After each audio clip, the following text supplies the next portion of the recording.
Bonjour à tous, bienvenue pour ce webinaire dédié au solde 2017 et aux 10 meilleures pratiques sur Google Shopping. Je me présente très rapidement. Je suis Ludovic Montou de l'agence Generalid, une agence 100% SIA et spécialisée dans la gestion de campagnes de liens sponsorisés. Nous sommes une agence bordelaise. Moi, je vais pouvoir vous accompagner donc, pendant 30 minutes sur une présentation des bonnes pratiques Google Shopping pour réussir vos soldes 2017 et essayer de vous partager le maximum de clés pendant ce laps de temps. Vous pourrez, après la présentation, m'écrire toutes vos questions dans le chat ou même contacter les équipes de WheezyShop. La présentation sera en ligne sur notre site dès cet après-midi. Donc, si vous voulez la consulter de nouveau, vous pourrez le faire. Très rapidement, petit agenda de la présentation. Dans un premier temps, je vais vous présenter les contextes et finalement les learnings des soldes 2016. Ensuite, nous rentrerons dans le vif du sujet avec les 10 meilleures pratiques Google Shopping, donc 10 clés pour réussir finalement vos soldes 2017. Et ensuite, aller plus loin avec Google Shopping, c'est-à-dire utiliser d'autres fonctionnalités de Google Shopping qui vous permettront aussi de performer et de maximiser votre retour sur investissement. Alors, petit rappel, les soldes donc, sont dans moins de mois, donc commence le 11 janvier 2017. Alors, je sais qu'en ce moment, la plupart d'entre vous sont certainement dans une période assez charnière, puisqu'on on a tous préparé les fêtes de fin d'année, et du coup, c'est une période assez importante pour nous tous. Mais cependant, il faut commencer dès maintenant, et c'est pour cela d'ailleurs qu'on en profite pour vous présenter nos recommandations sur Shopping. Il faut commencer dès maintenant à préparer ces soldes et préparer en l'occurrence ces flux pour Google Shopping lors de cette période des soldes. Petit rappel des performances finalement de 2016. Aujourd'hui, 52% des Français achètent sur Internet ou via Click and Collect. Donc une majorité des Français aujourd'hui utilisent l'outil Internet pour commander et pour acheter. Et ces chiffres, bien sûr, augmentent fortement lors des périodes de soldes, qui sont des périodes où on peut justement faire de bonnes affaires. Et les Français restent, comme vous le verrez juste après, toujours friands de ce type de bonnes affaires. Autre tendance qui se démarque sur le premier trimestre 2016, c'est la hausse des achats effectués sur le mobile. On parle souvent de mobile first, de plus en plus on parle de mobile only, et effectivement, c'est des éléments en fait qu'il faut prendre en compte lors de sa stratégie commerciale pour les soldes et surtout lors de l'optimisation de ces campagnes Google Shopping. Alors, enfin, au premier trimestre 2016, nous avons généré, enfin le e-commerce, pardon, j'ai tendance à m'intégrer au e-commerce. Nous avons donc le e-commerce français a généré 18 milliards d'euros, donc plus 16% par rapport à 2015. Cela vient essentiellement, bien entendu, des soldes, puisque nous sommes sur une période en premier trimestre de l'année, une période essentiellement marquée par les soldes, mais aussi pour un engouement d'événements comme le Boxing Day, le Cyber Monday ou d'autres offres en fait qui sont perpétuelles finalement sur la plupart proposées par la plupart des retailers français. Alors, ce qu'il faut en tirer en fait d'ailleurs de toutes ces informations que je vous communique, c'est qu'aujourd'hui on a encore l'e-commerce et l'achat sur Internet a le vent en poupe. Et je vous apprends rien puisque vous êtes tous, j'imagine, des e-commerçants ou retailers. Et on voit bien que l'engouement donc pour les Français, pour les bons plans et l'achat sur Internet est également porté par différents canaux d'acquisition, que ce soit les places de marché comme Amazon ou Google Shopping, dont je vais vous parler aujourd'hui. Et c'est pour ça d'ailleurs que nous, étant spécialiste en tout cas de la plateforme publicitaire Google AdWords, nous allons faire un focus sur Google Shopping. Petit rappel, puisque j'imagine que le niveau n'est pas forcément homogène aujourd'hui, Google Shopping, qu'est-ce que c'est? Google Shopping, donc, ce sont des annonces à un format graphique qui apparaissent sur le moteur de recherche, à la droite des liens sponsorisés traditionnels, marqués par l'apparition donc d'une image, du titre du produit et surtout de son prix. Et en plus du marchand qui propose ses produits à la vente. C'est marqué aussi par une facturation, un modèle de facturation au coût par clic, donc comme les liens sponsorisés naturels. Un clic sur une annonce, un clic du coup sur une annonce est payé par l'annonceur.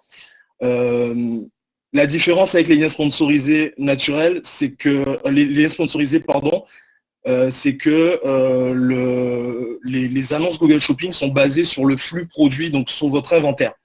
Donc effectivement, contrairement aux liens sponsorisés où là vous positionnez sur des mots-clés, là en gros, votre flux va entre guillemets influencer l'apparition en fait de vos annonces.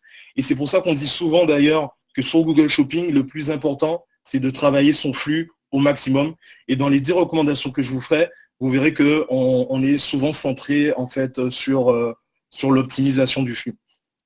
Ce qui est intéressant avec le format shopping, donc c'est aussi que c'est un format, donc comme je vous le disais, très attractif, avec cette annonce particulière, avec une image qui apparaît, mais aussi c'est un format discriminant. Donc l'annonce du prix a tendance à on va dire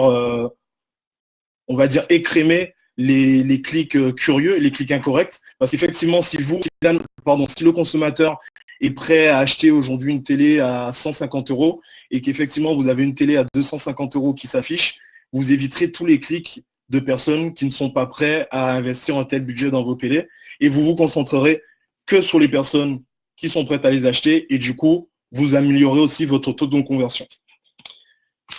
Google Shopping, en quelques chiffres, c'est quasiment 25% des clics suite à une requête produit qui sont finalement captés par cette solution publicitaire. Comme je vous le disais, le format est très attractif et discriminant en même temps, donc ce qui nous permet finalement de qualifier le trafic et derrière ça d'atteindre des taux de conversion jusqu'à 10%. Et enfin, d'après des données d'Adobe, en 2015, les investissements publicitaires sur cette solution ont augmenté de 47%. Donc, ce qu'on peut voir, c'est qu'il y a un vrai engouement finalement des utilisateurs, des internautes pour les annonces Google Shopping. Et la plupart des retailers et des annonceurs en ont bien pris conscience. Petit rappel aussi, comme je le disais, le niveau n'est pas forcément homogène. Donc, je vais vous rappeler, je vous mets cette slide en place pour vous rappeler que Shopping est basé sur un flux. Donc, qui dit flux dit attribut et certains donc obligatoires, d'autres conseillés. Le petit rappel que je voudrais quand même mettre en avant, c'est de ne jamais oublier de mettre en place les attributs GTIN, donc les codes produits, qui sont aujourd'hui obligatoires. Je le dis parce que, et d'ailleurs, excusez-moi, c'est peut-être pas très formel de le dire, j'ai oublié de me présenter mon expérience avant Generalids, mais j'ai accompagné beaucoup d'agences lors de ma précédente expérience chez Google, donc dans le cadre du programme Google Partner. Et une des principales erreurs que je pouvais remonter et qui bloquait les flux, c'était ces problématiques donc, de code produit et de référence fabricant. Donc, faites très attention et essayez de vous blinder de ce côté-là pour éviter que vos flux soient suspendus. Maintenant, on rentre dans le vif du sujet. Donc, les 10 bonnes pratiques shopping pour réussir ces soldes 2017. En tout cas, d'après moi, on pourra toujours en discuter. Alors, premièrement, en amont, préparez vos fiches produits. Alors, comme je vous le disais, et je le répète encore, la diffusion des annonces dépend effectivement de la qualité du flux. Donc, plus votre flux va être optimisé, plus vos fiches produits vont respecter les recommandations Google, plus finalement vos annonces vont être diffusées. Il n'y a pas de mots-clés sur Shopping, il y a juste un algorithme en fait qui se base sur la description, sur le titre et sur d'autres éléments liés à votre inventaire, donc à vos fiches produits. Quelques petites recos. Les images. Privilégiez toujours des images d'autre qualité. Évitez les images tendancieuses, donc accessibles à tout le monde, pour tout public. Préférez les fonds blancs qui mettent en avant et en exergue finalement le produit. Au niveau des titres courts et précis, restez descriptifs, pas de caractères farfelus, pas de majuscules. Évitez aussi la livraison gratuite. Restez vraiment très descriptif sur ce que vous proposez à l'internaute. Enfin, sur les descriptions, les mêmes recommandations finalement que sur le titre. Restez descriptif, parlez de la couleur, de la taille du produit, de la marque, en mettant en général ces éléments en avant dans l'ordre de présentation. Donc, autre élément dans le respect finalement de votre fiche produit et de votre flux, respectez en gros la cohérence entre ce que vous présentez sur votre site internet et ce que vous présentez dans vos fiches produits Google Shopping. Même titre, même description sur la page de destination. Comme je le disais auparavant, évitez le texte trop promotionnel du type livraison gratuite. Il y a d'autres outils qui sont à disposition pour mettre ces éléments en avant. Donc, dans votre fiche produit, restez vraiment sur les caractéristiques. C'est très important. Deuxième bonne pratique, conservez un flux produit sain. Donc, ça paraît assez logique, mais encore une fois, sur l'expérience que j'ai eue auparavant et donc finalement une grosse visibilité sur beaucoup de retailers et de sites e-commerce du middle market français, donc du marché moyen, essentiellement des PE, j'ai pu remarquer que beaucoup de flux avaient des produits en erreur, enfin signalés comme erronés, pardon, ou avec des avertissements. Donc effectivement, un avertissement, et ça doit parler à ceux qui sont un peu plus avancés parmi vous, un avertissement dans le diagnostic Merchant Center ne bloque pas normalement le flux. Mais encore une fois, si le flux n'est pas sain, vous aurez moins de produits diffusés. Si vous avez moins de produits diffusés, vous avez moins de couverture, moins d'occasions de proposer vos produits aux internautes, moins d'occasions de convertir. D'accord? Donc c'est vraiment du bon sens. Faites attention à ça. Et un mois avant les soldes, en l'occurrence maintenant, donc, n'hésitez pas à corriger toutes ces erreurs et faites-vous aider soit par vos agences, soit vous de votre côté, ou en contactant encore des supports Google Merchant Center. Ensuite, exploiter les attributs dédiés aux soldes. Donc, comme vous le savez, certains éléments, alors comme vous le savez, vous ne le savez pas, certains éléments, en fait, attributs, pardon, sont complètement dédiés aux soldes. Donc, nous avons le prix soldé et la période du prix soldé, pardon, donc sales price effective. Ce qu'il faut savoir, c'est qu'en gros, ces éléments peuvent être ajoutés donc sur votre flux comme attribut. Et du coup, le prix soldé correspond en fait au prix après la remise et la sales price effective date à la période de validité pardon, de ce prix. Très important, gardez en même temps dans le flux le prix originel, le prix de base, pardon, pour être sûr d'avoir justement la réduction qui apparaît. Quatrième point, mise à jour du flux, prix et disponibilité. Alors, quand on dit mise à jour du flux, en règle générale, ça concerne tous les attributs. Cependant, encore une fois, par rapport à mon expérience, j'ai pu remarquer que souvent, les prix et la disponibilité n'étaient pas cohérentes sur le site et sur le flux. Ça peut être expliqué par plusieurs choses. Par exemple, lors de la période des soldes, on a forcément une hausse assez importante de la demande et ce qu'on retrouve, c'est que ce qu'on trouve souvent en fait, c'est que sur les flux, c'est que beaucoup de produits en fait sont plus disponibles et toujours affichés en tout cas sur Google Shopping comme étant disponibles. Donc l'expérience client dans ce cas-là est catastrophique. Comme vous le savez, la volonté de Google, c'est de toujours assurer la meilleure expérience client. Et effectivement, très rapidement, ces flux-là, les flux en tout cas de produits et les comptes pardon, de produits qui diffusent des informations incohérentes et notamment le prix et la disponibilité sont très rapidement bloqués et les comptes peuvent être suspendus. D'accord? Donc là, pendant une période de solde, ça peut être catastrophique, sachant qu'en temps normal, une suspension de compte prend à peu près 2-3 jours pour une levée. Donc pendant les soldes, vu les demandes, elle peut être allongée. Encore une fois, pensez vraiment à mettre une fois au minimum une fois par jour et de préférence la nuit où on a moins de trafic et moins d'achats, votre flux. Enfin, utiliser des libellés personnalisés. Donc, à ce niveau-là, on va devoir travailler sur deux aspects. Travailler sur le flux produit en rajoutant des attributs, donc en l'occurrence des libellés personnalisés. Ce qui est intéressant aujourd'hui, c'est qu'on n'a plus forcément l'obligation de le mettre dans le flux même et on peut passer par les règles de flux dans le Mercant Center pour ajouter ces attributs. Et ensuite, une deuxième partie qui va se gérer finalement sur Google AdWords via les campagnes shopping, les campagnes Google Shopping, où en gros, on va récupérer ces attributs qu'on aura mis en place. Les libellés personnalisés, en gros, ce sont tout simplement des attributs qui vont vous permettre de regrouper vos produits en fonction de caractéristiques communes. D'accord ?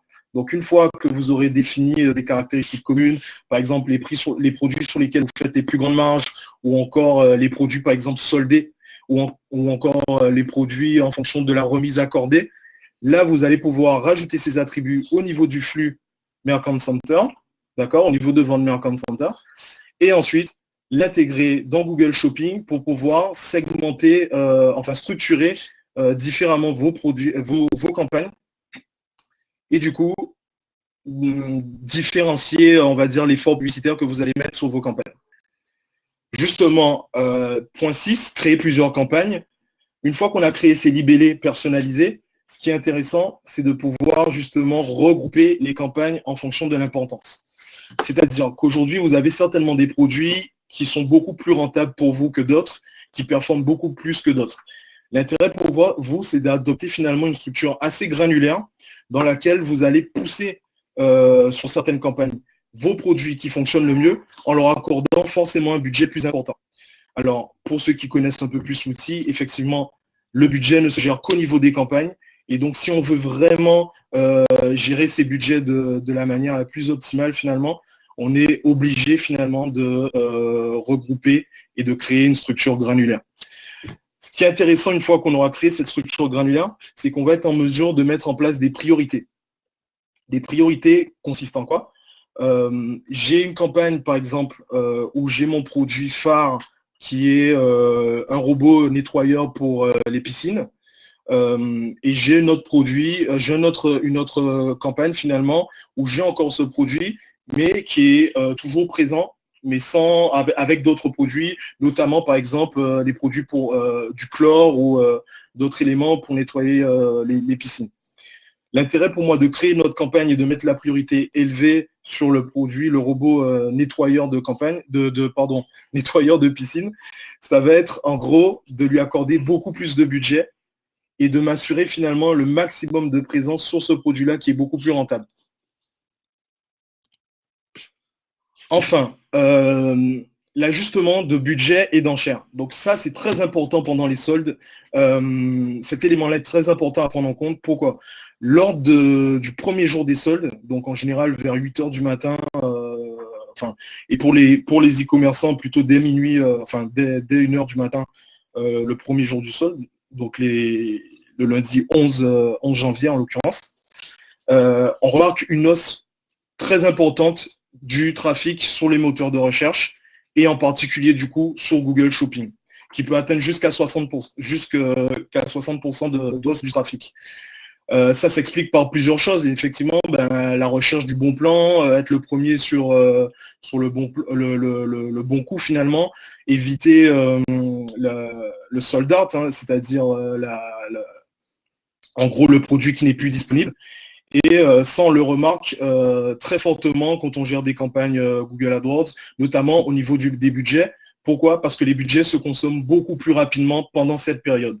Donc, il est important pour vous, en amont, d'augmenter vos budgets très rapidement. Donc, pour le premier jour des soldes, de prévoir en fait cette période-là.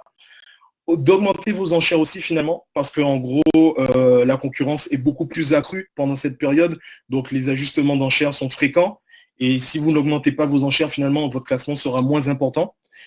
Et enfin, de suivre tout le temps, lors de ces premiers jours de la première semaine, suivre les performances de vos campagnes, notamment en taux d'impression perdu, c'est-à-dire le nombre de fois finalement où vous auriez pu diffuser vos annonces parce que des internautes cherchent vos produits, mais que vous n'avez pas pu le faire parce que votre budget n'était pas suffisant. Donc en gros, gardez en tête, suivre son budget et suivre ses enchères de très près lors des premiers jours des soldes. Point numéro 8, qui finalement est très lié au premier, ajustez vos enchères sur mobile. Comme je le disais à l'instant, lors des premiers jours des soldes, on a une grosse augmentation de la recherche. Alors, la plupart des gens, et moi je suis concerné puisque je suis quelqu'un qui fait beaucoup de soldes et qui achète beaucoup en ligne, ne peuvent pas être derrière forcément un ordinateur et ils sont en mobilité. Donc moi, aujourd'hui, je travaille à Bordeaux, mais pendant longtemps, je travaillais à Paris et je passais donc une bonne partie de mon temps dans les transports et effectivement, mon support, en tout cas l'appareil que j'utilisais le plus, c'était mon smartphone. D'accord? Donc, je cherchais essentiellement sur mon smartphone. Je pense que je ne suis pas le seul à avoir ce comportement-là et que beaucoup d'acheteurs, en tout cas d'acheteurs en ligne, ont son comportement. Donc, pour vous, ce qui va être important, c'est d'ajuster vos enchères sur mobile. Alors, je vous dis ça, c'est des bonnes pratiques. Après, il faut toujours voir au cas par cas. On a des outils aujourd'hui, un spécialiste Google AdWords qui vous accompagnerait, en l'occurrence, par exemple, nous. On pourrait aujourd'hui vous dire, ben, écoutez, vous êtes plus performant sur mobile, donc on devrait être plus agressif sur mobile ou être plus performant sur desktop et moins agressif sur mobile. Mais encore une fois, c'est plutôt une tendance qui se dégage. On a beaucoup de recherches sur le mobile lors des premiers jours des soldes. Donc, soyez prêts pour ce temps fort. Petit rappel, l'ajustement d'enchères, et ça encore, c'est lié à mon expérience. Donc, je le dis ici, un ajustement d'enchères à hauteur de 1 euro. Alors, sur une enchère à 1 euro, pardon, un ajustement d'enchères à hauteur de 10% ne représentera que 10 centimes. Donc, encore une fois, ne soyez pas trop timide sur l'ajustement d'enchères, puisqu'en gros, 10 centimes, c'est un coup de sable dans l'eau, ça n'a quasiment aucun impact quand on a des grands retailers qui ont des stratégies d'enchères très agressives pendant ces périodes-là. Point numéro 9, utilisez des exclusions. Utilisez des exclusions comme vous le faites déjà certainement sur vos campagnes search. C'est un des basiques en fait de la stratégie, enfin de la gestion de campagne SIA, de liens sponsorisés. Et du coup, ça s'applique aussi à Google Shopping. Donc, ce qui est intéressant de remarquer, et je crois, enfin sans trop m'avancer, que beaucoup de gens ne sont pas au courant, mais on peut exclure des mots-clés sur une campagne Google Shopping. Donc, effectivement, le flux, comme je vous le disais au début, l'annonce apparaît à partir du flux. Cependant, on est en mesure de dire, ben, je ne veux pas que suite à cette requête, mon annonce apparaisse. Je vais vous prendre un cas très concret puisque je l'ai fait il y a de cela quelques jours. Sur une boutique en ligne dédiée à tout ce qui est compléments alimentaires bio, j'ai certains produits, donc un de mes top produits qui se présente sous forme de comprimé. Et malheureusement, j'ai beaucoup de requêtes sur de la gélule, de la poudre ou du sirop. Le problème, c'est que quand un internaute tape comprimé ou cherche mon produit ou tape par exemple tape gélule, poudre, sirop, c'est qu'il cherche vraiment ce format-là. Donc moi, si je lui propose des comprimés, l'effet finalement, enfin, il y aura un vrai effet déceptif et très clairement, non seulement j'aurai pas de clic sur mon annonce, ou si j'ai un clic, ça amènera très rarement une vente. Donc très important d'exclure ce type de mots-clés. Après, je prenais l'exemple des piscines tout à l'heure. Pareil, j'ai géré des comptes de piscinistes et, ou de vente d'appareils liés, d'appareils connexes à l'univers de la piscine. Et ce qu'on pouvait avoir très souvent sur les piscinistes qui vendaient des spas, c'était de la requête liée à la SPA. Voilà, à la SPA ou à d'autres requêtes un peu tendancieuses, notamment sur les spas pour adultes. Donc, pensez à exclure tout ça dès le début, comme ça vous qualifiez votre trafic et même sur Shopping. Ensuite, une autre exclusion, qui est une exclusion interne à Shopping, c'est l'exclusion de groupes de produits dans vos campagnes. C'est-à-dire que vous allez dire à vos campagnes Shopping, sur certains produits de mon flux, aujourd'hui, je ne suis pas performant. J'ai assez de recul finalement et de learnings pour voir que en fait, je ne suis pas performant sur ces produits-là, que mon ratio n'est pas intéressant. Donc, petit rappel, mon ratio, c'est ce que j'ai investi pour ce que j'ai gagné finalement. Donc, à ce moment-là, excluez ces produits-là de vos campagnes Google Shopping. C'est possible, encore une fois, de le faire via la plateforme. Dernier point, exploiter les stratégies d'enchères. Pendant les soldes, vous êtes très occupé. La plupart d'entre vous, j'imagine, doivent gérer des commandes, ont une hausse des commandes, doivent gérer leur stock, la logistique, etc. En fait, vous faites votre métier. Votre métier, c'est de gérer votre boutique en ligne. C'est très compliqué pour vous de gérer donc en même temps des enchères ou des stratégies d'enchères. Donc, pour ceux qui ont des agences, ou par exemple nos clients, nous, effectivement, nous, on gère les enchères quasiment au cas par cas. Donc, on est très précis. Et effectivement, on a en général un account manager, un consultant AdWords dédié à quelques comptes. Donc, ça nous donne beaucoup plus de temps. Et puis, c'est notre métier, donc on a beaucoup de temps. Mais pour vous, par exemple, qui, pour l'instant, en tout cas, travaillez seul, n'hésitez pas à utiliser les stratégies d'enchères. Quand je dis stratégie d'enchère, je parle d'abord donc de l'optimiseur de CPC. L'optimiseur de CPC, donc, qui va vous permettre en gros d'ajuster vos enchères en fonction du potentiel, de l'opportunité en gros du conversion. Donc un ajustement d'enchères qui va à hauteur de moins 90% à la baisse si jamais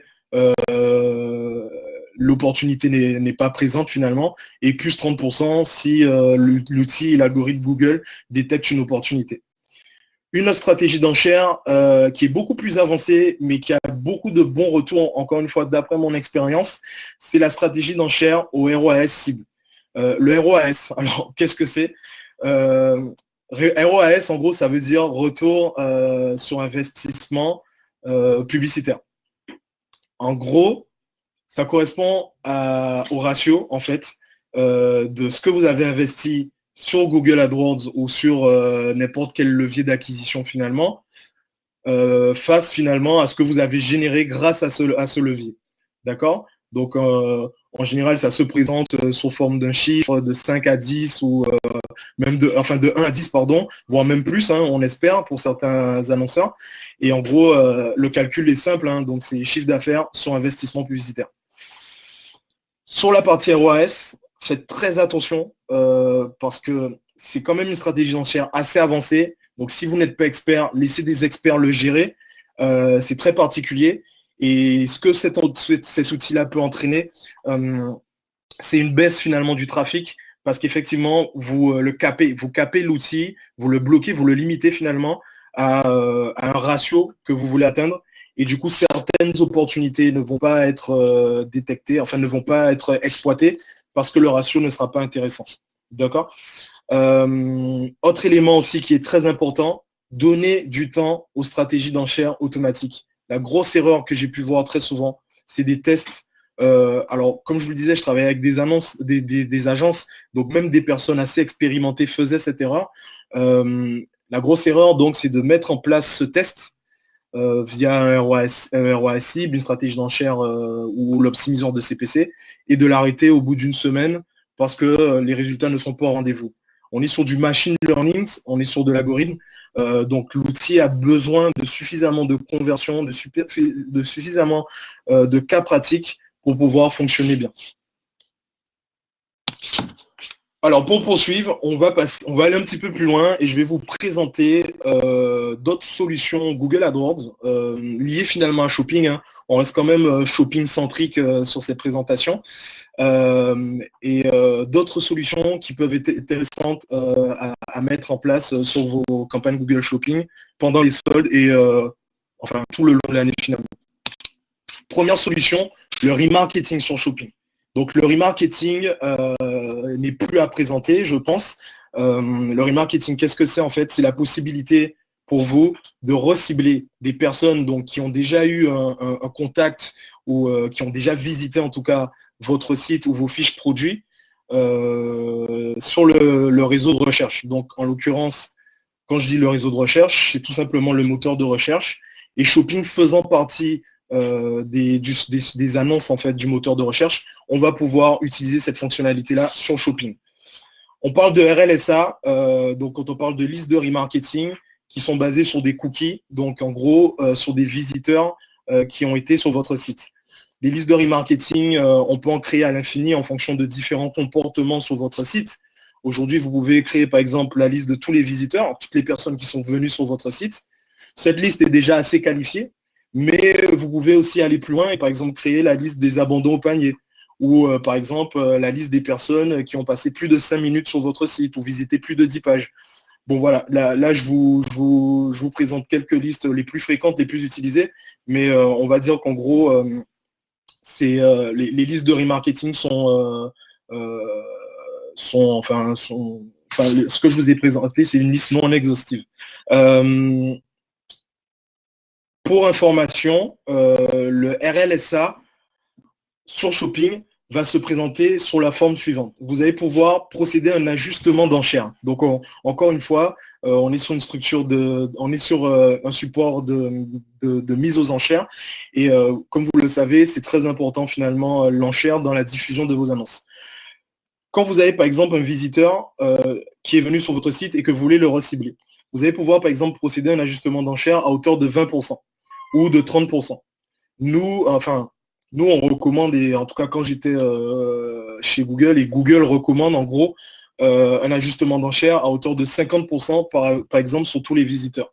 Si on est sur un profil beaucoup plus avancé, un comportement plus avancé, donc comme je vous le disais à l'instant, un abandon de panier, ou encore quelqu'un qui a passé beaucoup de temps sur vos fiches produits, là on recommande des ajustements d'enchères beaucoup plus agressifs, dépassant les 50% et pouvant atteindre les 100%, voire 150%.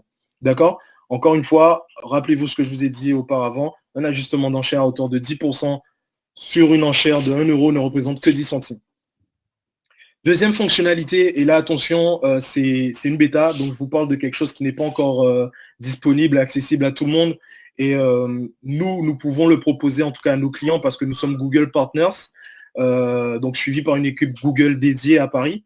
C'est le Custom Match pour les campagnes shopping. Alors, pardon pour ce nom barbare, mais qu'est-ce que le Custom Match? Le Custom Match, en gros, en français, c'est les listes d'emails clients.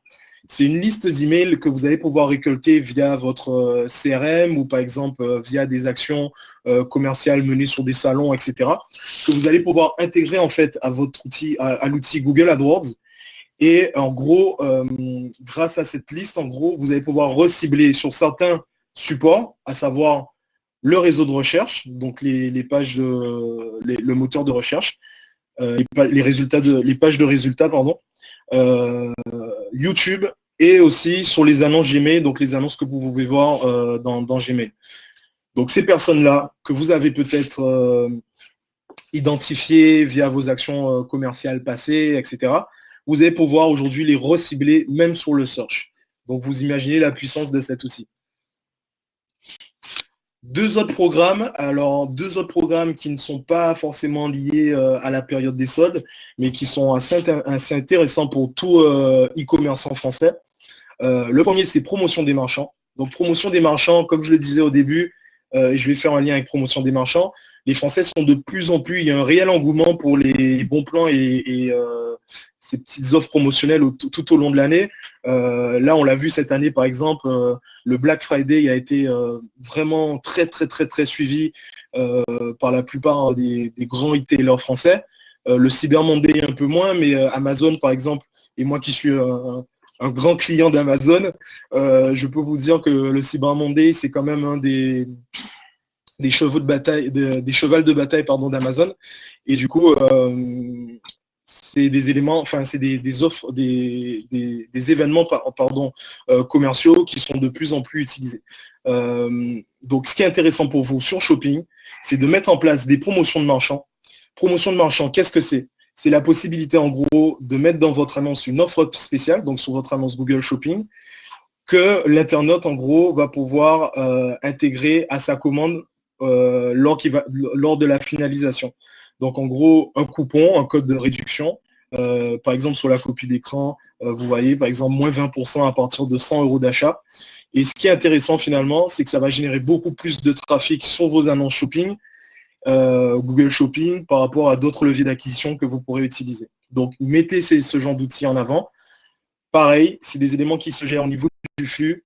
C'est assez avancé et vous avez aussi besoin d'être accompagné par l'équipe dédiée chez Google de promotion des marchands. Encore une fois, nous étant une agence Google partenaire, c'est une équipe avec laquelle on travaille assez souvent. Deuxième élément, alors, programme beaucoup plus avancé. Là, on parle d'un label de qualité de Google qui s'appelle Google Marchand de Confiance. Google Marchand de Confiance, c'est un petit peu l'équivalent de la FIANET. qui serait combiné finalement avec des agrégateurs d'avis. Donc les agrégateurs d'avis, pour vous rappeler, ce sont Ecomi, Avis Vérifié, donc des outils en gros qui permettent d'avoir un retour, un feedback de vos clients. Marchand de confiance va permettre en gros à votre site d'avoir le tampon Google en termes de qualité et d'expérience client. Donc Google va suivre votre compte pendant une période d'à peu près 3 mois, va suivre les différentes commandes qui ont été réalisées sur votre site et va estimer en fonction de différents critères que votre site est un site de qualité ou pas. Et dès ce moment-là, au bout des 3 mois, vous aurez en fait ce label qui apparaîtra sur votre site, sur vos annonces Google Shopping, sur certaines de vos annonces Search. Et très important, vous aurez la possibilité de proposer une protection d'achat à vos clients sur votre site via cet outil-là. Dernier élément, avant-dernier élément pour votre période de solde et enfin qui n'est pas forcément lié à shopping, mais je voulais quand même en parler puisqu'encore une fois c'est quelque chose qui n'est pas beaucoup exploité, c'est les annonces compte à rebours. Effectivement, on attend tous les soldes pour faire des bonnes affaires, comme je vous l'ai dit. Certains sont un petit peu plus friands, plus acheteurs, entre guillemets, compulsifs, et ils se retiennent quelques jours avant les soldes pour pouvoir, on va dire, ouvrir les vannes du portefeuille. Donc, ce qui est intéressant, c'est de jouer en fait sur ce sentiment d'urgence et d'utiliser ces annonces compte à rebours qui vont se présenter tout simplement sur le format, en gros, d'un compte à rebours quelques jours avant l'événement, en l'occurrence, que vous allez mettre en avant. Par exemple, sur l'exemple que je vous présente ici, moi, je parle d'un cas client sur la période de Noël, où là, effectivement, on essaie de créer un sentiment d'urgence sur les personnes qui n'ont pas encore commandé leur sapin de Noël. Dernier élément, pareil, assez avancé, puisque finalement, cela va dépendre en fait de plusieurs éléments. En gros, on parle de TrueView Google pour Shopping. Donc, le prérequis, bien entendu, pour pouvoir faire utiliser cette solution-là, c'est d'avoir une vidéo YouTube. Effectivement, si vous n'avez pas de vidéo YouTube, vous n'allez pas pouvoir exploiter cet outil-là. Mais si vous êtes déjà assez avancé et que vous avez peut-être mené des campagnes de notoriété via la plateforme YouTube, pour rappel, la publicité sur YouTube est complètement intégrée aujourd'hui à Google AdWords. Vous allez pouvoir intégrer dans vos campagnes YouTube des fiches produits Google Shopping. Donc, pour prendre un cas, par exemple, vous êtes aujourd'hui sur une publicité pour Je m'aime Maybelline, imaginons du maquillage. Très clairement, on voit un mannequin qui se maquille, etc. Le produit qui est mis en avant dans l'annonce publicitaire, dans la vidéo, pourra être mis en vente juste à côté, en vente directe sur les fiches produits Google Shopping qui apparaissent dans la vidéo YouTube. D'accord? Donc, format assez avancé, format qui allie notoriété et vente directe, mais assez intéressant si aujourd'hui vous avez des vidéos à exploiter. Ok, donc c'était le dernier point. Je vous remercie en tout cas pour votre attention. Si vous avez des questions, n'hésitez pas à me les transmettre via le chat. Nous, on peut rester en contact, donc vous pouvez effectivement me contacter sur mon adresse mail ludovicmontou@generalist.com. Allez aussi sur le site generalist.com et vous pourrez suivre notre actualité. Comme je vous l'ai dit, la présentation va être mise à disposition sur le site. Vous pouvez m'appeler aussi, je suis disponible quasiment jour comme nuit. Ensuite, élément très important, comme je vous l'ai dit, et j'imagine que vous êtes un petit peu tous partout en France, nous sommes suivis par une équipe dédiée chez Google. Donc, certes, nous sommes une agence bordelaise, mais avec beaucoup de clients, notamment parisiens ou d'autres régions françaises. Et nous sommes souvent présents à Paris. Donc, si jamais vous voulez nous rencontrer, n'hésitez pas. Nous pouvons prendre rendez-vous avec notre équipe dédiée chez Google et vous présenter plus en détail tous les produits dont on vous a parlé dans cette présentation. Enfin, nous sommes présents sur beaucoup des grands événements e-commerce français. l'e-commerce français étant finalement assez restreint, Bah, je vous dis à très bientôt et je vous remercie encore une fois pour votre attention. Mathilde Guiton, concernant la suppression de certaines campagnes, il faut attendre combien de temps avant de se décider à en supprimer une? Alors, Mathilde, en ce qui concerne la suppression des campagnes, donc en fait, je ne parlais pas de suppression de campagne. Il ne faut pas supprimer les campagnes. Il faut toujours avoir une campagne, en gros, qui met en avant tout son flux produit. Mais comme je le disais, on peut utiliser des libellés personnalisés pour après gérer la priorité des campagnes. Et effectivement, avoir une campagne un peu avec tous les produits et des campagnes où on a des priorités sur les produits qui fonctionnent le mieux. Après, en termes de temps, sur l'exclusion par contre de certains produits, dont je parlais dans l'exclusion de groupes de produits, là, on va plutôt en fait, il n'y a pas vraiment de période de temps en gros. Hein. C'est que dès qu'on voit que c'est pas rentable, dès que finalement le retour sur investissement qu'attend le client ou qu'attend tout simplement l'annonceur n'est pas atteint, là, il faut très rapidement agir, soit exclure ou si on ne veut pas exclure directement, en tout cas, baisser l'ajustement d'enchères et la diffusion de ces annonces. Mathilde Guiton encore, de nouveau. Quelle est la bonne pratique pour le titre limité à 70 caractères? Alors, effectivement, très bonne question Mathilde. La bonne pratique, c'est d'avoir un titre relativement assez court, mais comme je le disais, très précis. Donc 30, 40, 50 caractères. Je me permets de te tutoyer Mathilde. Je ne peux pas vraiment te dire, en fait, ça dépend du produit. J'imagine que si tu vends des piscines ou des spas, déjà tu auras plus de caractères. Si tu vends un produit avec des couleurs, tu auras peut-être moins de caractères. L'important en tout cas, c'est d'essayer d'être le plus précis. Et forcément, qui dit le plus précis, il dit aussi le plus synthétique. Et donc, essayer d'avoir le moins de caractères. D'accord? Mais aussi d'essayer d'être le plus descriptif. Je ne sais pas si les réponses te conviennent. Si vous avez d'autres questions d'ailleurs. Ok, très bien. Donc, s'il n'y a pas d'autres questions, écoutez, je vous laisse m'écrire. Alors, attendez, je vais quand même regarder. Très bien. Ok, écoutez, je vous remercie tous et je vous dis à très bientôt. Et n'hésitez pas à me contacter. Donc, vous avez tous mes coordonnées. Merci, au revoir.